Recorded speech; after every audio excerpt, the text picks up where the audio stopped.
This mode pack currently includes 2 modes for playing virtually any instrument. Here's a quick example of the basic functionality of these modes.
Both of these modes include some of the same functionality, so we'll take a look at that first.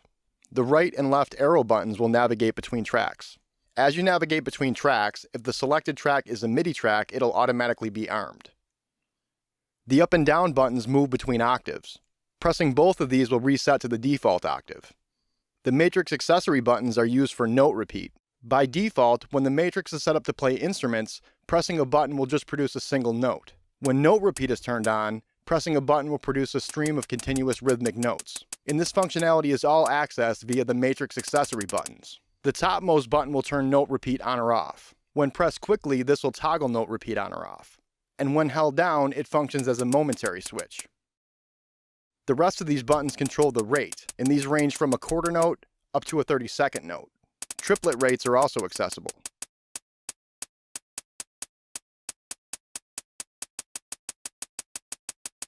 When shift is held down, these select the amount of swing to apply to the repeated notes.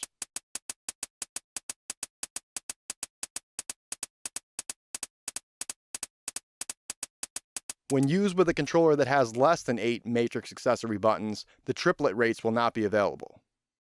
And finally, both of these modes have some additional functionality that you may be able to access.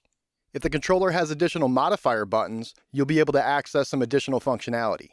When quantize is held down, pressing a button will quantize the notes associated with that button.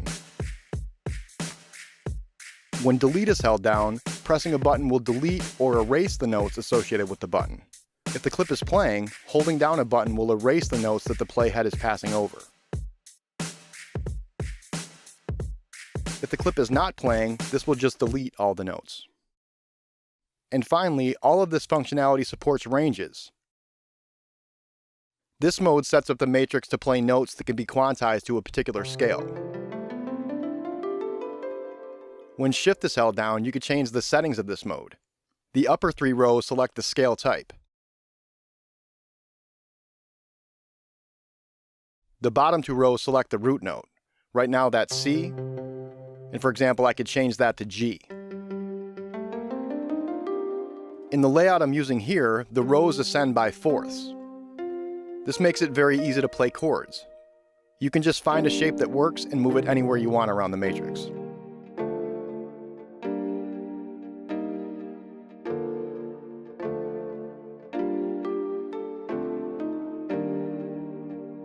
This layout is called force. There's also another layout called sequent that you can access. And here the notes are laid out sequentially. This makes it very easy to play parts across multiple octaves. Now with both of these layouts, currently only the notes within the scale are accessible. This is called in key. When that's turned off, all notes will be accessible. Notes that are within the scale will have a colored LED, while notes outside of the scale will just have a dark LED. When using the sequent layout, the arrangement of notes will be purely chromatic.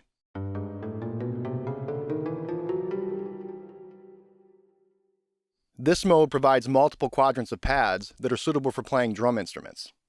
Here I'm using battery, and as you can see, I can access all 48 of the cells that are available.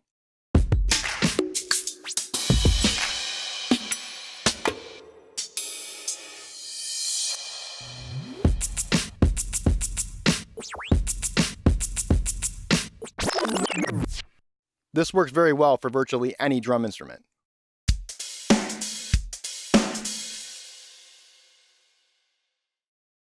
And of course, it also works with drum racks.